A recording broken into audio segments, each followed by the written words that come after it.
Okay, we can start with our prayers. మన prayers తో మొదలు పెడదాం. ఓం అజ్ఞానతిమిరంధస్య జ్ఞానాంజనశలాకయ చక్షురున్మిళితం येन తస్మై శ్రీగురవే నమః. నమో ఓం విష్ణుపాదాయ కృష్ణప్రేష్ఠాయ భూతలే శ్రీమతే భక్తివేదాంత స్వామిన్ ఇతి నామినే.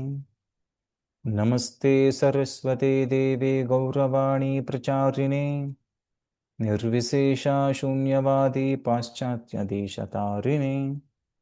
జయ శ్రీ కృష్ణ చైతన్య ప్రభు నిత్యానంద శ్రీ అద్వైత గదాధర శ్రీవాసాది గౌరభక్త వృంద. హరే కృష్ణ కృష్ణ కృష్ణ హరే హరే, హరే రామ రామ రామ హరే హరే. హరే కృష్ణ కృష్ణ కృష్ణ హరే హరే, హరే రామ రామ రామ హరే హరే. హరే కృష్ణ కృష్ణ కృష్ణ హరే హరే, హరే రామ రామ రామ హరే హరే. మూకం కరోతి వాచాలం పంగుం లంఘాయతే గిరిం యత్కృపాతమహం వందే శ్రీగురుం దీనతారిణం పరమానందమాధవం శ్రీచైతన్య ఈశ్వరం. హరే కృష్ణ. మనము ఎన్నో శ్లోకం చర్చించుకుంటున్నాం, ఎవరికైనా ఐడియా ఉందండి?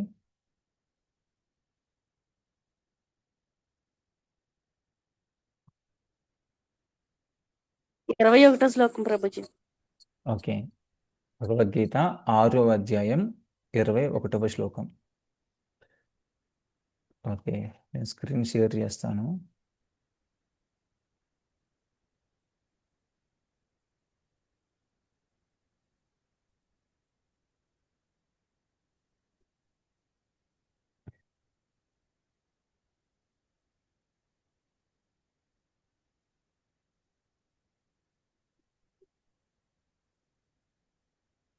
సో 20, 21, 22, 23 ఈ 3 శ్లోకాలు మనం చర్చించుకోవాలి కదా. 3 కాదు 4.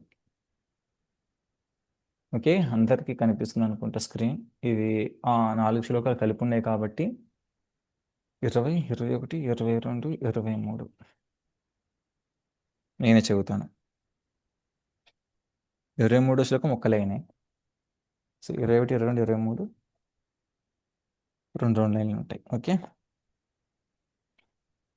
యత్రో పరమతే చిత్తం నిరుద్ధం యోగ సేవయా యత్ర చైవాత్మనాత్మానం పశ్యన్నాత్మని తుష్యతి సుఖం ఆత్యంతికం యత్తత్ బుద్ధిగ్రాహ్యం అతీంద్రియం తేతి యత్ర న చైవాయం స్థితశ్చలతి తత్వతః యం లబ్ధ్వా చాపరం లాభం మన్యతే నాధికం తథా యస్మిన్ స్థితో న దుఃఖేన గురునాపి విచాల్యతే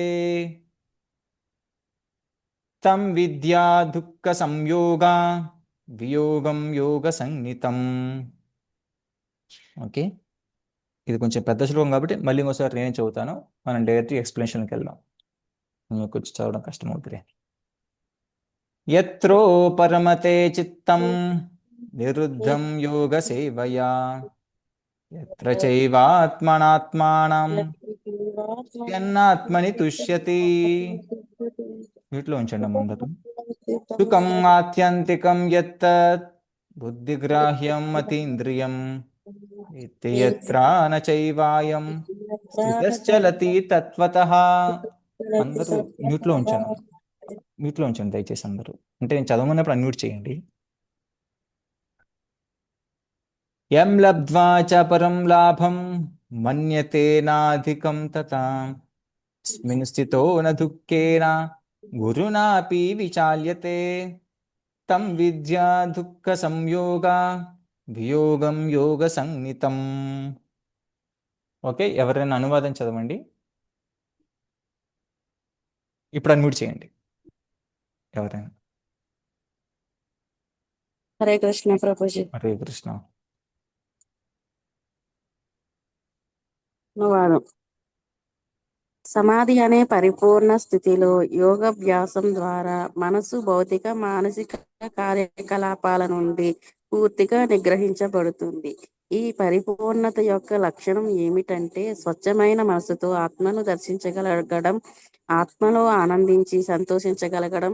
ఆ ఆనందమయ స్థితిలో ఒకరు అతీంద్రియ ఇంద్రియాల ద్వారా గ్రహించబడిన అపరిమితమైన దివ్య ఆనందంలో ఉండటం. ఈ విధంగా స్థిరపడిన వారు ఎన్నడూ సత్యం నుండి వైదొలగరు, మరియు దీనిని పొందిన అంతకంటే గొప్ప లాభం మరొకటి లేదని భావిస్తారు. అటువంటి స్థితిలో ఉన్నందున ఎంతటి కష్టాలు మధ్యలోనైనా చలించరు. నిజానికి భౌతిక సంబంధాల వలన కలిగే అన్ని దుఃఖాల నుండి అదే అసలైన విముక్తి. హరే కృష్ణ. హరే కృష్ణ. ఈ శ్లోకంలో చాలా చక్కగా చెప్పారండి. ఏది అసలైన విముక్తం?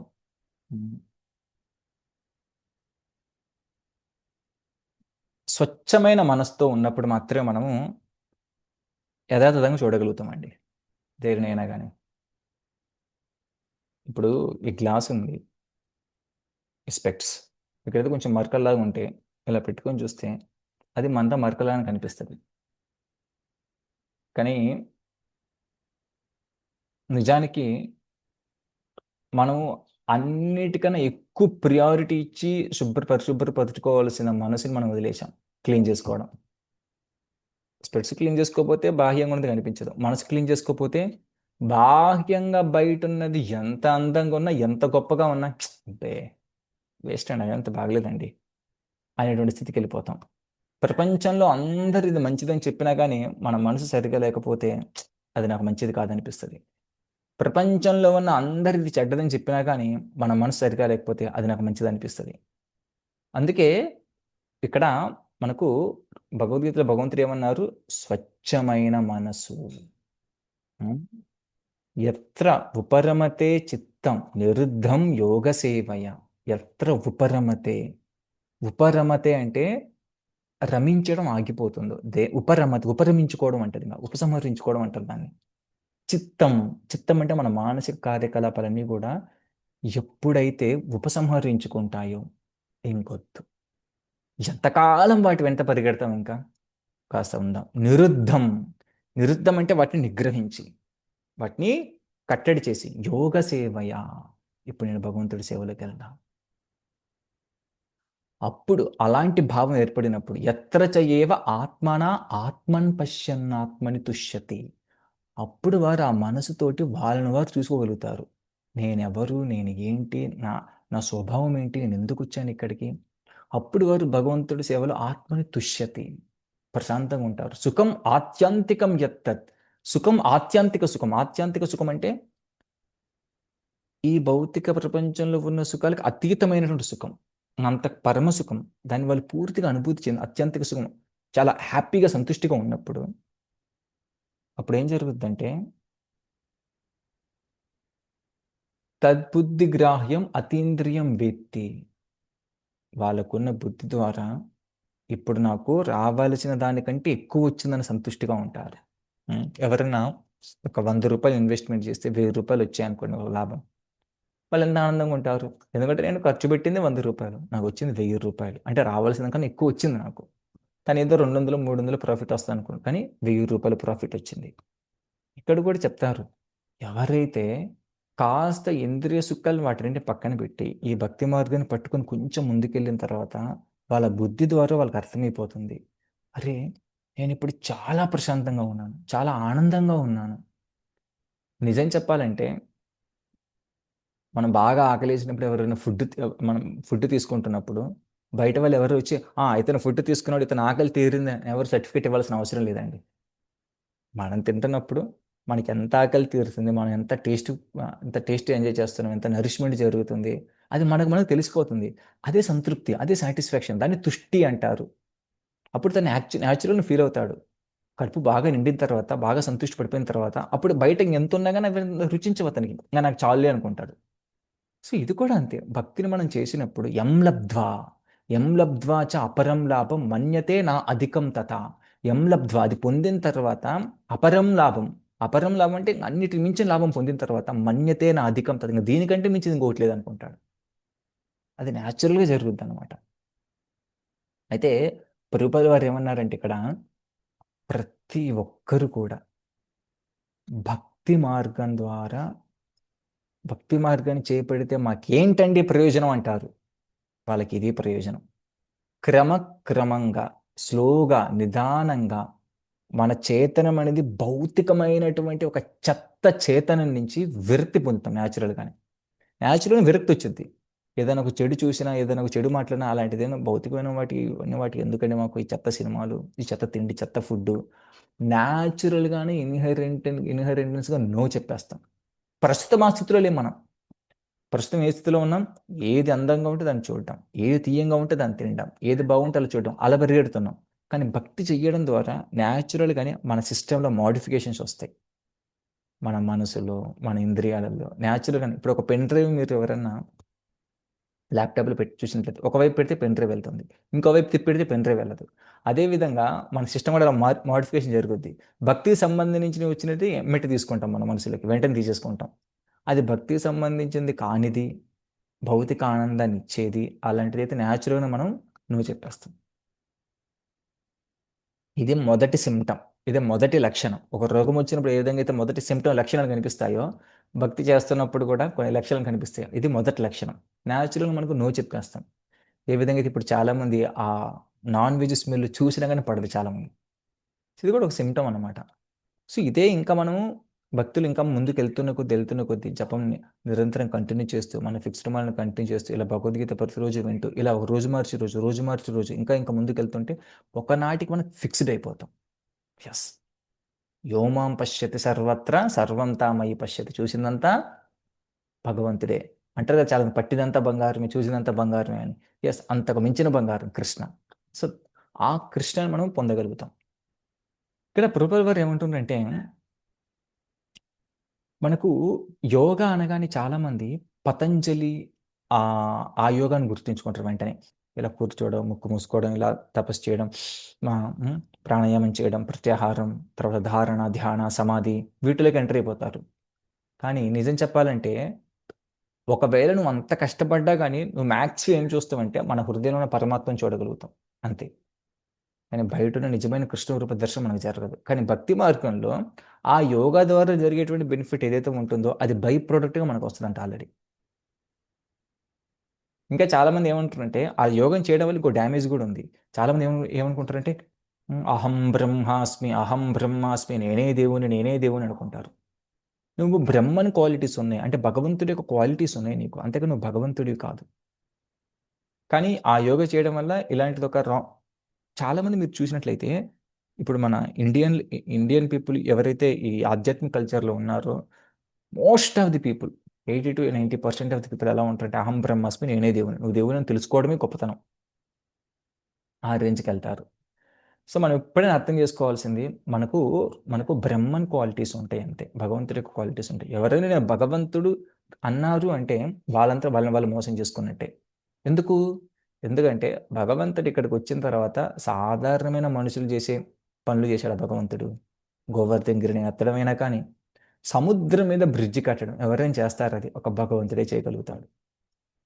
సో అలాంటి సూపర్ హ్యూమన్ యాక్టివిటీస్ ఒక భగవంతుడే చేస్తాడు. నేను భగవంతుడు అనుకున్నంత మాత్రాన దానికి సింప్టమ్స్ కూడా కనిపించాలి మరి. నువ్వు అలా చేయగలిగా, అలా చేయనప్పుడు మనం భగవంతుడిని కాదు. భగవంతుడి యొక్క సేవకులం. కాకపోతే మన భగవంతుడి యొక్క లక్షణాలు మనకుంటాయి.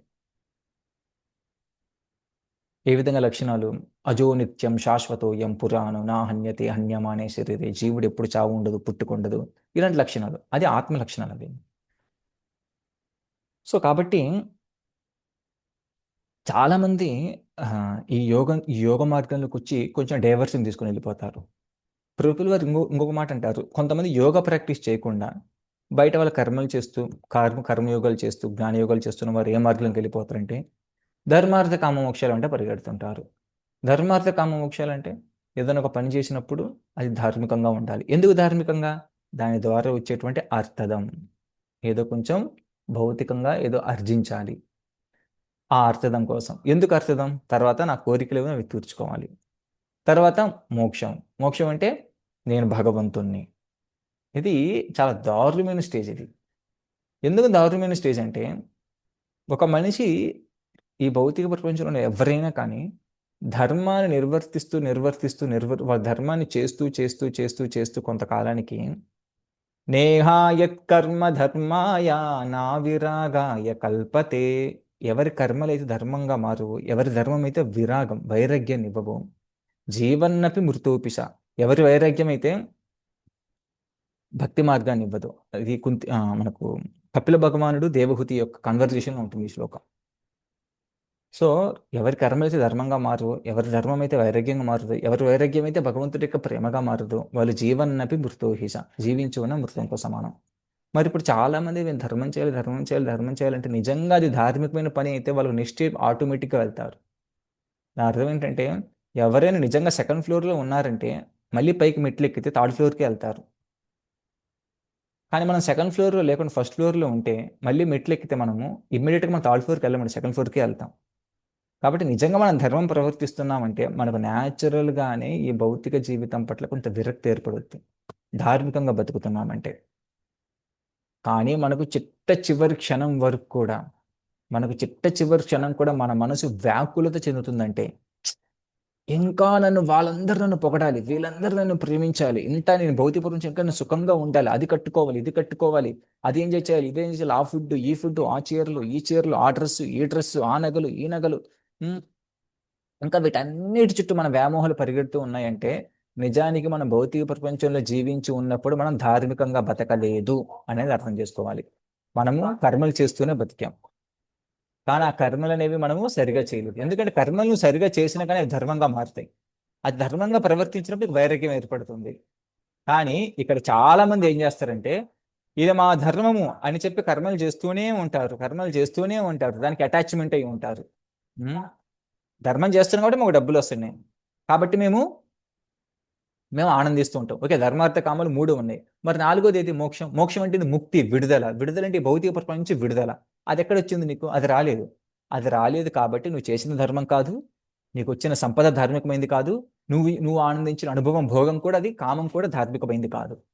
ధర్మార్థ కామ మోక్షాలు అంటే అవి ఒకదాని తర్వాత ఒకటి న్యాచురల్గా వచ్చి ఒక మనిషిని భౌతిక ప్రపంచం నుంచి విడివడేలా చేస్తాయి న్యాచురల్గా. కానీ ఇప్పుడు ఆ పేర్లు అయితే వాడుతున్నారు కానీ ఫాలో అయింది అయితే ఏది లేదు. కాబట్టి ధర్మంగా ఎవరన్నా బతుకుతున్నారు అంటే ఎత్ర అధర్మశ్చతుర్విధ, అధర్మానికి కూడా 4 పాదాల మీద వాళ్ళు నిలబడరు. ఎందుకంటే అధర్మం కూడా 4 కాళ్ళ మీద నిలబడుతుందండి. ఆ 4 కాళ్ళని విరిచేస్తారు ఎవరు? ధార్మికంగా పనిచేసేవారు. ఎవరైనా చెప్తారా ఏంటో ఆ 4 కాళ్ళు? అధర్మానికి ఉండే 4 కాళ్ళు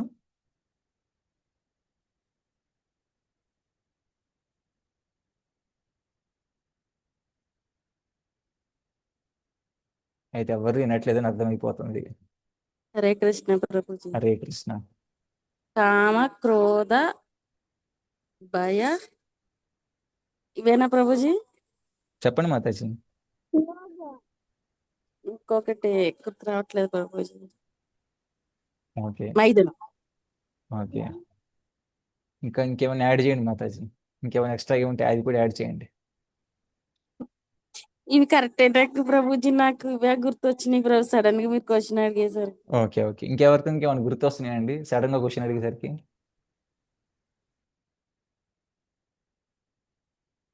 మనం చాలాసార్లు చెప్పుకున్నామండి, ఎత్ర అధర్మశ్చతుర్విధ. అధర్మానికి 4 పాదాలు ఉన్నాయి, ధర్మానికి కూడా 4 పాదాలు. చాలాసార్లు చెప్పుకున్నాం మనం. ఎవరికి తెలియదా? అరే, ఇలా అయితే కష్టం అండి. మనం చాలాసార్లు చెప్పుకున్నాం ధర్మానికి ఉండే 4 పాదాలు ఏంటి, అధర్మానికి ఉండే 4 పాదాలు ఏంటి. అరే, మన ఇస్కాన్లో బేసిక్ రూల్స్ అండి అవి. ఎస్ ప్రభుజీ. జూదము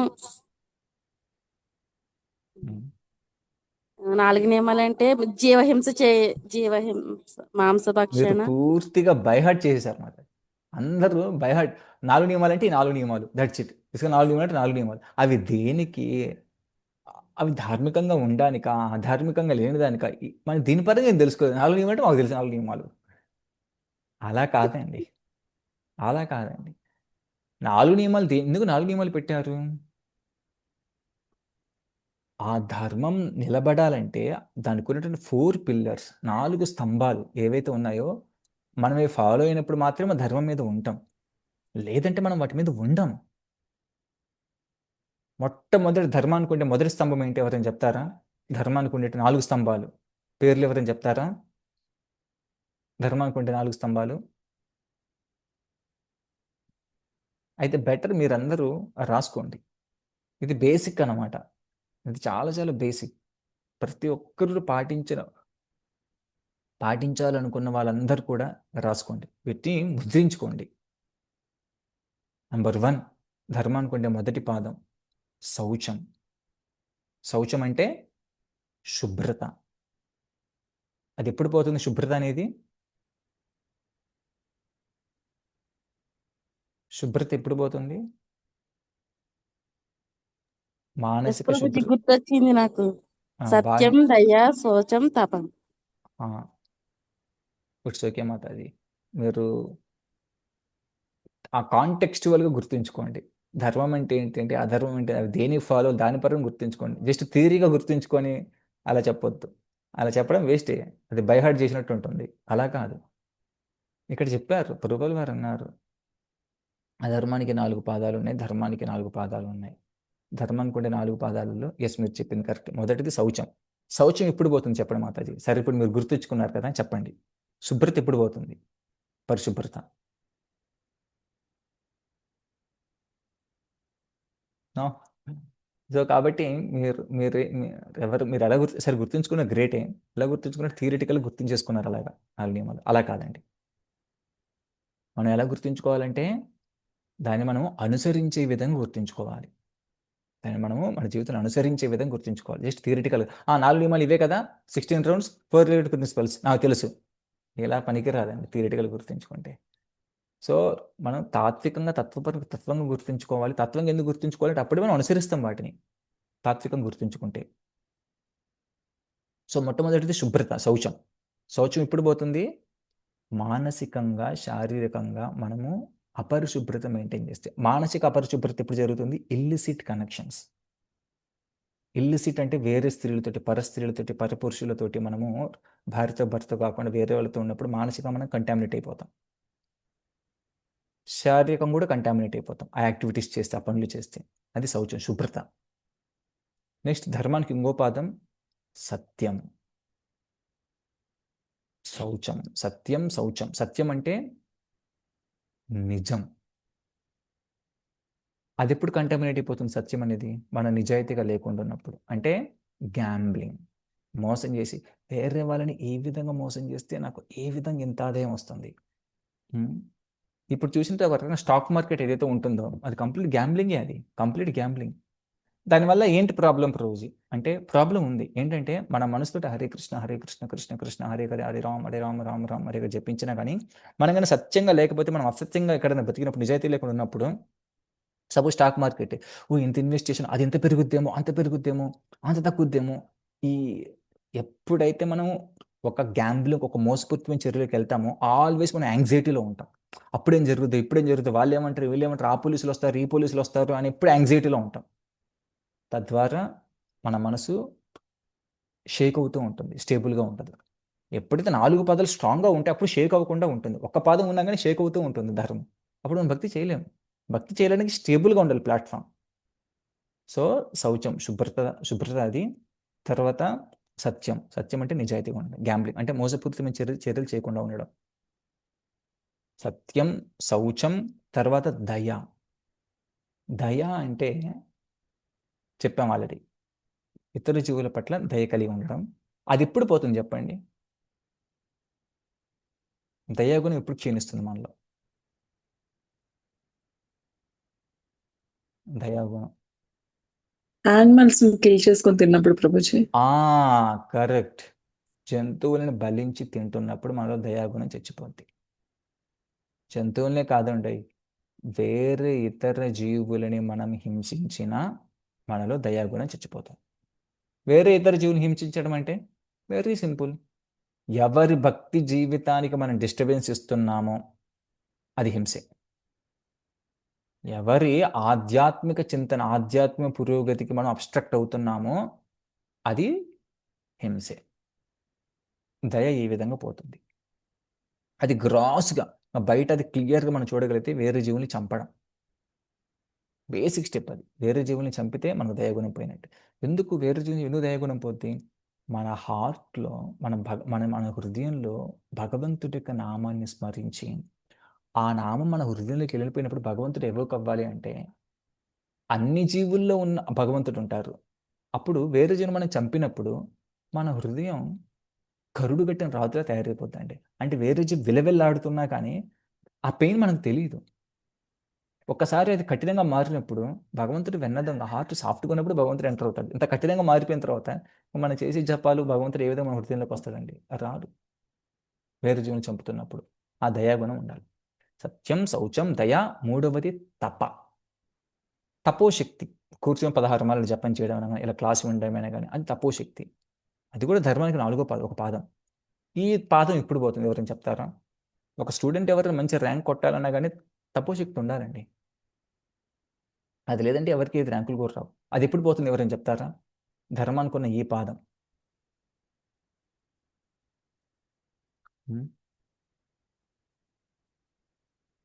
మనకు తపోశక్తి ఎప్పుడు పోతుంది? మత్తు పదార్థాలు తీసుకున్నాడు ప్రభు. Correct correct correct. మనము ఇంటాక్సికేషన్స్. యాక్చువల్లీ నేను ఇందాక డ్రైవింగ్ లో ఉన్నాను, అందుకే లేక చెప్పలేకపోయాను. ఇది చెప్తాం అనుకున్నాను. Okay okay okay bro, thank you. So yes, మనం ఇంటాక్సికేషన్, మత్తు పానీయాలు అవి మేజర్గా జనరల్గా చెప్పాలి అంటే దేనికైతే మనం ఎడిక్ట్ అయిపోతాము అనవసరమైన వాటికి, దానివల్ల తక్కువ శక్తి పోతుందండి. అలా మనల్ని ఎడిక్ట్ చేసే వాటిల్లో మొట్టమొదటిగా ఈ మత్తు పానీయాలు ఏవైతే ఉన్నాయి ఇవి చాలా ఎడిక్ట్ చేసేవి. కొంతమంది సినిమాలకి ఎడిక్ట్ అవుతారు, టీవీలకు ఎడిక్ట్ అవుతారు, ఫోన్లో యూట్యూబ్లలో వాటికి ఎడిక్ట్. అది కూడా ఇంటాక్సికేషన్ అండి. ఇలా అనుకోకండి కేవలం మేము మత్తు పానీయాలు తీసుకోవట్లేదండి, అది కూడా ఒక రకమైన ఇంటాక్సికేషన్. దేనికైతే మనం ఎడిక్ట్ అవుతామో, భక్తి ఇలా పక్కన మనకు కనిపిస్తున్నా కానీ ఇది పక్కన తర్వాత చేద్దాం, ముందు ఇది చేద్దాం అని ఎడిక్ట్ అయిపోయి ఉంటాం కొన్నిటికి. మనము తపస్ అనేటువంటి దాన్ని ఒక స్తంభాన్ని వెడగొట్టేసాం, దాన్ని కూలగొట్టడానికి రెడీగా ఉన్నాం. అప్పుడు మనం షేక్ అవుద్ది, మనం ప్లాట్ఫామ్ సరిగా ఉండదు మన భక్తి. మనం వేరే దానికి ఎడిక్ట్ అయిపోతే ఇంకా భక్తి ఏం చేస్తాం? షేక్ అవుతూ ఉంటుంది మన ప్లాట్ఫామ్ అనేది. కాబట్టి 4 చాలా చాలా ఇంపార్టెంట్. సత్యం, శౌచం, దయ, తప. అందుకే ప్రభువుల వారు అన్నారు, ఎవరైతే మోసాలు చేయకుండా, గ్యాంబ్లింగ్ చేయకుండా సత్యంగా ఉంటారో, ఎవరైతే ఇంటాక్సికేషన్స్ మత్తు పానీయాలు తీసుకోకుండా తక్కువ శక్తిని కలిగి ఉంటారో, నిరంతరం భగవంతుడికి నామం ఇప్పుడు టైం దొరికినప్పుడు జపించే విధంగా, ఎవరైతే ఇతర జీవుల్ని హింసిస్తూ మాంసాన్ని తినకుండా దయాహృదయం కలిగి ఉంటారో, ఎవరైతే పరస్త్రీ పరపురుషుల వ్యామోహం లేకుండా పరిశుభ్రంగా మనసులో బయట ఉంటారో, ఈ 4 ఎవరైతే పాటిస్తారో వాళ్ళు ధర్మాన్ని ఆచరించినట్టే. వాళ్ళు ఏ పని చేసిన ధర్మాన్ని ఆచరించినట్టే. ఆ ధర్మ ప్లాట్ఫామ్ మీద ఉంటూ ఇప్పుడు పరమధర్మాన్ని పట్టుకోవడం, అదే హరే కృష్ణ కృష్ణ కృష్ణ హరే హరే, హరే రామ్ రామ రామ్ హరే హరే. ఇవి 2 చాలా చక్కగా ఫాలో అయితే అన్ని శాస్త్రాల సారం, అన్ని రిలీజియన్స్ మతాల యొక్క సారం ఏదైతే ఉంటుందో మన భక్తిలో ప్రగతి అది న్యాచురల్గానే జరుగుతూ ఉంటుంది. మనమైతే కష్టపడాల్సిన అవసరం లేదు, న్యాచురల్గా ముందుకెళ్ళిపోతూ ఉంటాం గురువుల యొక్క కృపతోటి. ఎందుకు ఈ 4 నియమాలు ఏవైతే ఉన్నాయో, 16 నియమాలు ఎవరైతే చెప్పారో అది శాస్త్రాలు గురువులు చెప్పింది. మనం ఇది ఫాలో అయితే మనం ఎక్కడున్నా కానీ ఆ గురువుల కృప మన మీద వచ్చి పడుతూ ఉంటుంది. ఇది ఎలాగంటే వర్షం ధారాలుగా పడుతుంది, అందరి మీద కృప ధారాలుగా పడుతుంది, చైతన్య మహాప్రభు కృప. మనం ఈ 4 నియమాలు ఫాలో అవ్వకుండా వాటికి అడ్డు పెట్టుకున్నాం, గొడుగు లాంటిది. ఎప్పుడైతే ఈ 4 నియమాలు ఫాలో అవుతూ హరినామాన్ని జపిస్తూ ఉంటామో అప్పుడు వర్షం మన మీద పడుతుంది న్యాచురల్గా. అంటే కృప మన మీద వచ్చి పడుతూ ఉంటుంది, కృప.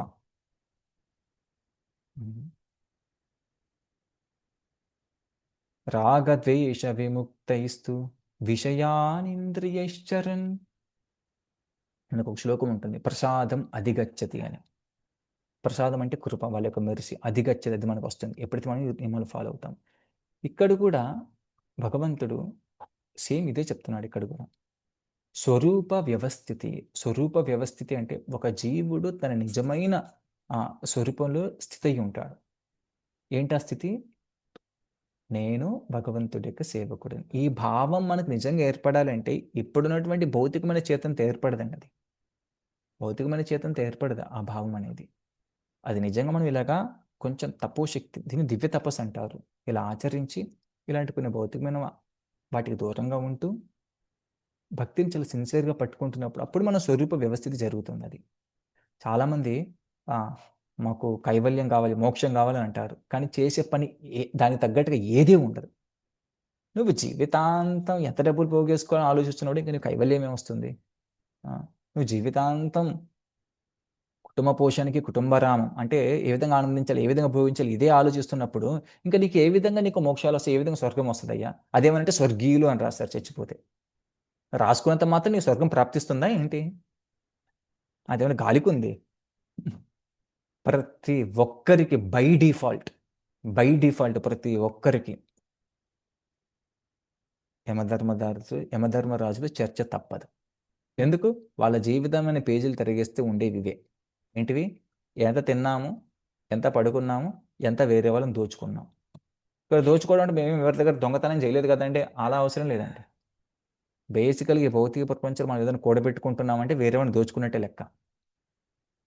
మనం కూడబెట్టుకుంది మనం తినం, మరి కూడబెట్టుకుంటే ఖచ్చితంగా వేరే వాళ్ళని దోచుకోవడం, ఖచ్చితంగా ఏదో ఒకటి జరుగుతూనే ఉంటుంది, ఏదో పాపం జరుగుతూనే ఉంటుంది. అంటే భౌతిక ప్రపంచంలో ఉన్నామంటే బై డిఫాల్ట్ ప్రతి ఒక్కరు ఏదో పాపం చేయాల్సిందే, నో డౌట్ ఇన్ ఇట్. మరి ఎప్పుడు వీటించి విముక్తి వస్తుందంటే ఎప్పుడైతే మన చేతన మారుతో, మనం చేసేటువంటి కర్మలు యజ్ఞంగా మారుతాయో. యజ్ఞార్థాత్ కర్మనో అన్యత్ర లోకోయం కర్మ బంధన. మనం ఇది భగవంతుడి యొక్క చైతన్యంతో, భగవంతుడి యొక్క కాన్షియస్ తోటి ధర్మంతో సాక్షాత్ భగవత్ ప్రణీతం, భగవంతుడు చెప్పిన విధంగా నడుచుకుంటూ కానీ చెయ్యకపోతే బై డిఫాల్ట్ ప్రతి ఒక్కరం కూడా పాపం చేస్తున్నట్టే, సిన్ఫుల్. అందుకే యజ్ఞార్థాత్ కర్మను అన్యత్ర లోకోయం కర్మ బంధన, ఈ లోకానికి కర్మను బంధించేస్తుంది. సో దీని నుంచి విడిపడడానికి చాలామంది యోగులు హిమాలయాలకు వెళ్ళి తపస్సులు చేసి భౌతిక ప్రపంచాన్ని పక్కన పెట్టి చాలా ప్రయత్నిస్తూ ఉంటారు. అది చాలా కష్టంతో కూడుకున్న పని అయిన. అదే ప్రభువు గారు అంటున్నారు, సుసుఖం కర్తుమ వ్యయం. భక్తి యోగం ఎంత గొప్పదయ్యా, దీన్ని తీసుకోండి, ఇక్కడే ఉంటే చాలా హ్యాపీగా ఉండొచ్చు. అందుకే ప్రభువు గారు 2 రకాల సమాధులు చెప్తారు, సంప్రజ్ఞాత సమాధి, అసంప్రజ్ఞాత సమాధి అని. సంప్రజ్ఞాత సమాధి అంటే నేను ఈ దేహాన్నా కాదు, నేను చేదినా కాదు, నేను ఆత్మని, ఈ విధంగా అన్నిటి అనాలిసిస్ చేసుకుంటే అది కాదు, ఇది కాదు, ఇది కాదు, అది చాలా కష్టంతో కూడుకున్నది. కానీ అసంప్రజ్ఞాత సమాధి అంటే వాళ్ళు ఎలా ఉంటారంటే ఈ భౌతిక సుఖాలన్నిటితో సంబంధం కలగకుండా, పూర్తిగా వాటి పట్టించుకోకుండా, వాటికి అతీతంగా ఉంటూ భక్తి చేసుకోవడం. సో ఈ స్థితి కానీ ఎవరైనా కానీ చేరుకోకుండా విషయ సుఖాల వెంట మనం పరిగెడుతున్నట్లయితే ఈ మానవ జన్మ అనేటువంటిది ఒక జంక్షన్. జంక్షన్ అంటే తెలుసా అండి? జంక్షన్ అంటే మనకు కూడలు ఉంటుంది కదా, ఇటెళ్తే ఒక ఊరు వస్తుంది, కుడి చేతి వైపు ఇంకొక ఊరు వస్తుంది, ముందుకి ఒక ఊరు, వెనకొక ఊరు, 4 మార్గాలు ఉంటాయి. ఇటొక దోవ, అటొక దోవ, ఇటొక దోవ, ఇటొక దోవ, అలా అన్ని మార్గాలు ఉంటాయి. మధ్యలో జంక్షన్ ఉంటుంది. ఈ మానవ జీవితం కూడా జంక్షన్. ఎందుకు? నువ్వు ఈ పని చేస్తున్నావా, ఇది కుక్క శరీరం, ఈ పని చేస్తావు ఇది నక్క శరీరం, ఈ పని చేస్తావు ఇది దేవతల శరీరం, నువ్వు ఈ పని చేసి నీకు బ్రహ్మలోకం వస్తుంది, ఇది చేసి నరకలోకం వస్తుంది. ఒక్క మానవ జీవితానికి ఆ జంక్షన్ ఉందండి. మిగిలిన జంతువులకి, పక్షులకి ఆ జంక్షన్ ఏది లేదు.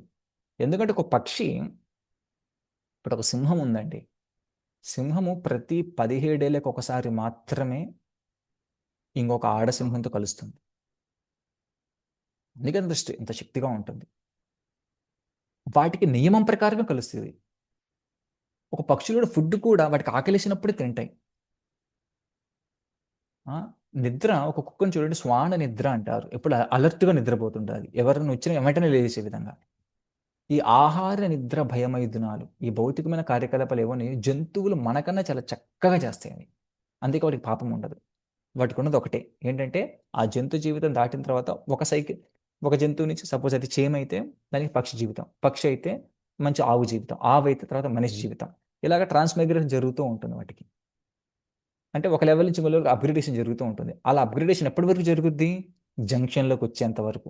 ఏంటిది ఆ జంక్షన్? మానవ జీవితం వచ్చేంత వరకు. ఈ మానవ దేహం వచ్చాక, ఈ మానవ దేహంలో కూడా మనము ఈ కార్యకలాపాలు ఎలా చేయాలని చూస్తే, ఏంటి ఆ కార్యకలాపాలు? ఆహార, నిద్ర, భయ, మైదున. మంచి ఫుడ్ ఎక్కడుంది, మంచిగా ఎక్కడ పడుకోవచ్చు, మంచిగా నాకు ప్రొటెక్షన్ ఇచ్చే మంచి ఇల్లు ఎలా కట్టుకోవచ్చు, ఉండొచ్చు, మంచి మైథునాలు, మంచి కుటుంబ భోగాలను ఎలా నేను తీసుకోవచ్చు. వీటిల్లో ఉన్నంత కాలం మానవ శరీరంలో ఉన్నా మనం జంతు లక్షణాలతోనే ఉన్నట్టు లెక్క. No doubt in it. అప్పుడు ఏం జరుగుతుంది నెక్స్ట్? మానవ జీవితం వృధా అయిపోయినట్టే. వృధా అయిపోతే ఏం జరుగుతుంది? మళ్ళీ జంక్షన్లో ఉంటే మనం చేసిన కార్యకలాపాలు జంతు కార్యకలాపాలు ఉన్నాయి, మళ్ళీ మనం జంతు దేహం తీసుకోవాల్సింది తిరిగి. ఇలా కాదండి. మానవ దేహంలో జంక్షన్ ఏర్పడ్డాక ప్రతి ఒక్కరూ పూనుకొని నిర్ణయించుకోవాల్సినటువంటి పని ఏదన్నా ఉందంటే, నా బ్యాంక్ బ్యాలెన్స్ని ₹1,00,00,000 ఎలా చేసుకోవాలి, లేదా 10 కోట్లు ఎలా చేసుకోవాలి, 20 కోట్లు ఎలా చేసుకోవాలి, ఈ లక్ష్యాలు కాదు ఉండాల్సింది. లేదా నేను అది సాధించి అందరూ నాకు ఏ విధంగా వాళ్ళు చప్పట్లు కొట్టాలి.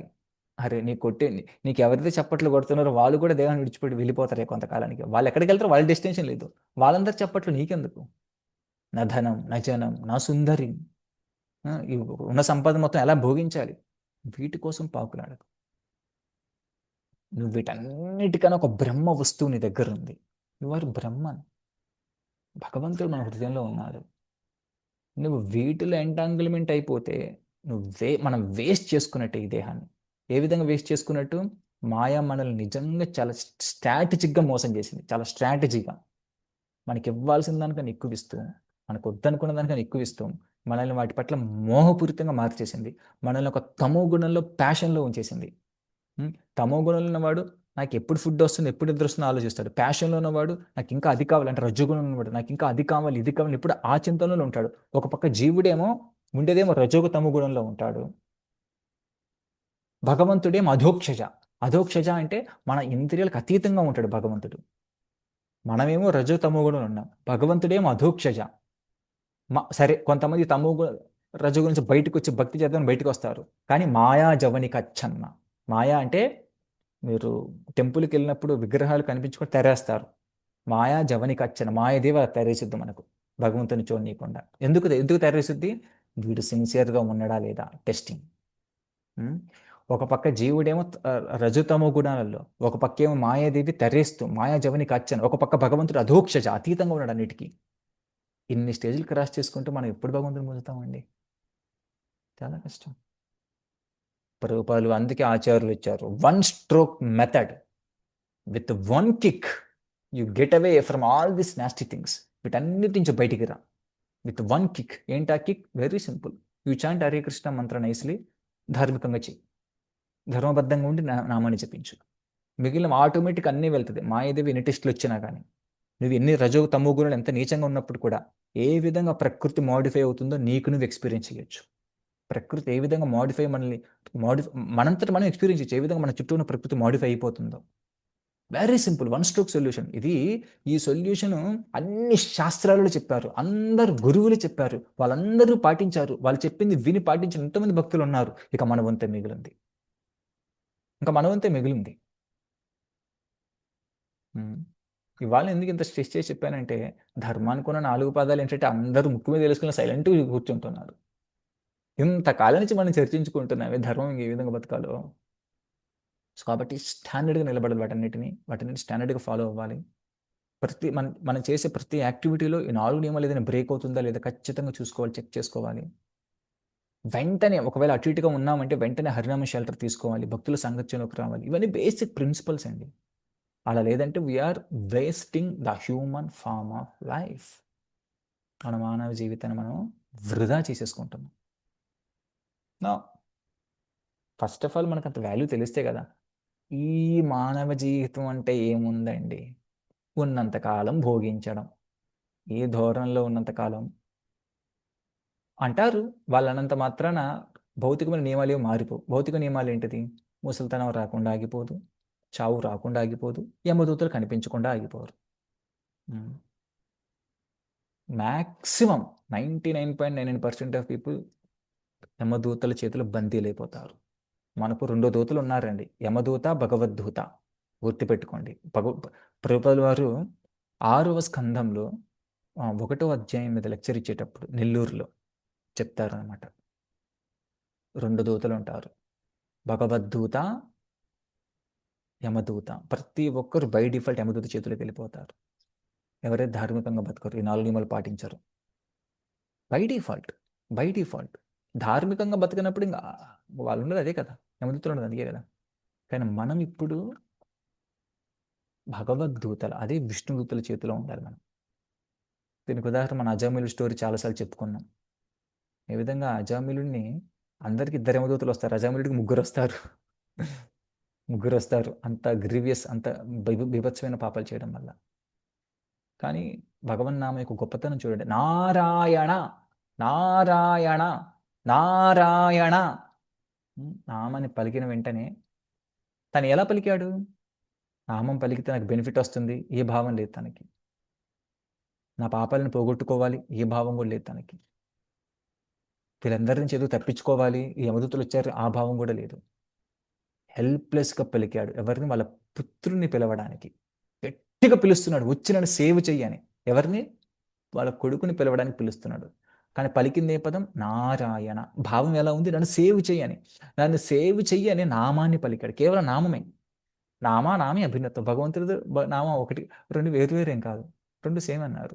వెంటనే వైకుంఠులు నారాయణ హఠాత్తుగా, మన డిస్క్రిప్షన్ ఉంటుంది అన్ని పురాణాలలో. ఎవరు నన్ను చనిపోయేటప్పుడు పిలుస్తున్నారు, అర్జెంటుగా మీరు వెళ్ళండి. స్వామి మిమ్మల్ని కాదు, ఒక పుత్రుని వారిని పిలుచుకుంటున్నాడు. వాడు ఎన్నో పాపాలు చేశాడు, అయినా కానీ give the benefit of doubt. కొంచెం సందేహం పెట్టని వెళ్ళండి అతని దగ్గరికి అనగానే వెంటనే వెళ్తారు, వెళ్ళి సేవ్ చేస్తారు. తర్వాత అజామిలుడు చేసింది ఏంటి? Very simple, very simple. ఉదయాన్నే నిద్రలేస్తాడు. వెంటనే అక్కడి నుంచి ఆ బెడ్ నుంచి లేచి, ఆ ఇంటి నుంచి మొత్తం వదిలిపెట్టేసి హరిద్వార్కి వెళ్ళిపోయి ఉదయాన్నే లేస్తాడు, గంగాలో స్నానం చేస్తాడు. స్నానం చేసిన తర్వాత వెళ్తాడు, భగవంతుడికి అర్చిస్తాడు. హరే కృష్ణ కృష్ణ కృష్ణ హరే హరే, హరే రామ రామ రామ హరే జపిస్తాడు. భాగవతం చదువుతాడు, భక్తుల సాంగత్యంలో ఉంటాడు. 5 పాటిస్తాడు. ఏంటి? హరిద్వార్లో ఉంటాడు, ధామ్లో ఉంటాడు, హరే కృష్ణ మంత్రాన్ని జపిస్తాడు, భగవంతుని ఆరాధిస్తాడు, భాగవతం చదువుతాడు. 5వది భక్తుల సాంగత్యంలో ఉంటాడు. ఈ 5 పాటిస్తాడు. భక్తుల సాంగత్యంలో భగవంతుణ్ణి పూజిస్తూ, నామాన్ని జపిస్తూ, భాగవతాన్ని చదువుతూ ధామ్లో ఉంటారు, హరిద్వార్లో. అంటే ఒక మంచి ప్లేసులో, వృందావనం ప్లేసులో. ఈ 5 పాటించడం వల్ల అతి కొద్ది సమయంలోనే తనకి వైకుంఠ విమానం వస్తుంది. అతి కొద్ది సమయం. అతను ఏది చెడు 5 పాటిస్తాడు అంతే. మన శాస్త్రాలలో నానా శాస్త్ర విచారణైక నిపుణవు సద్ధర్మ సంస్థాపకవు. మన రూపకు చైతన్య మహాప్రభువు టీచింగ్స్ చెప్తారు అందరికీ, మన గోస్వాములందరికీ. ఆ గోస్వాములందరూ, వాళ్ళందరికీ పర్షియను, అరబిక్, చాలా లాంగ్వేజ్ వచ్చనమాట. అన్ని లాంగ్వేజ్లు, అన్ని రిలీజియస్ తీసుకొని, మన వేదాలు కూడా తీసుకొని, అందులో ఎసెన్స్ తీస్తే భక్తి. ఆ భక్తిని ప్రజెంట్ చేసినప్పుడు అందులో 64 అంగాలు చెప్పారు భక్తికి. ఆ 64లో కూడా ఈ 5 టాప్ మోస్ట్. ఇప్పుడు నేను చెప్పిన 5, జస్ట్ ఈ 5 పాటిస్తే ప్రపంచంలో అందరికన్నా ఉన్నతమైన బెనిఫిట్ వాళ్ళకి వస్తుంది. ఈ 5 కూడా రారాజు హరినామ సంకీర్తనం, నామజపం. సో కాబట్టి మనం తక్కువ తీసుకోకూడదండి. నామాన్ని జపిస్తున్నప్పుడు ధార్మికమైన విషయాలు మనకు తెలిసి తీరాలి ఫస్ట్. ఎందుకంటే మనం ఉన్నతమైన డైమండ్ని ఒకటి తీసుకున్నాం, ఉన్నతమైన డైమండ్ తీసుకున్నాం, దాన్ని సరిగా ఉపయోగించాలి కదా. అంటే దాన్ని ఏదో చేపలు కొనుక్కోవడానికో, లేదో ఇంకేదో కుర్చీ కొనుక్కోవడానికి డైమండ్ ఉపయోగిస్తారా? పెద్ద వస్తువులు కొనుక్కోవడానికి ఉపయోగించాలి డైమండ్ని. అదే పెద్ద వస్తువు ఏంటి మనకు? భగవంతుడి యొక్క సేవ, వైకుంఠ గోలోక ధామాలు. ఆ సేవ కొనుక్కొచ్చిన హరినామం ఉపయోగించాలి. మన అధార్మికమైన కార్యకలాపాలు ఏంటో కూడా మనకు తెలియకపోతే మనం హరినామం జపిస్తున్నాం, అధర్మంగానే ఉంటాం మళ్ళీ. అప్పుడు చాలా నీచమైన స్థితి అది. అందుకే తెలియాలి ఫస్ట్ మనకు ధర్మం అంటే ఏంటి, అధర్మం ఏంటి. అప్పుడు మనకు హరినామం చాలా ఎఫెక్టివ్గా పనిచేస్తుంది అనమాట. ఓకే, ఇదండి ఇవాల్టి సెషన్. ఎవరికి ఏమైనా సందేహాలు ఉన్నాయా?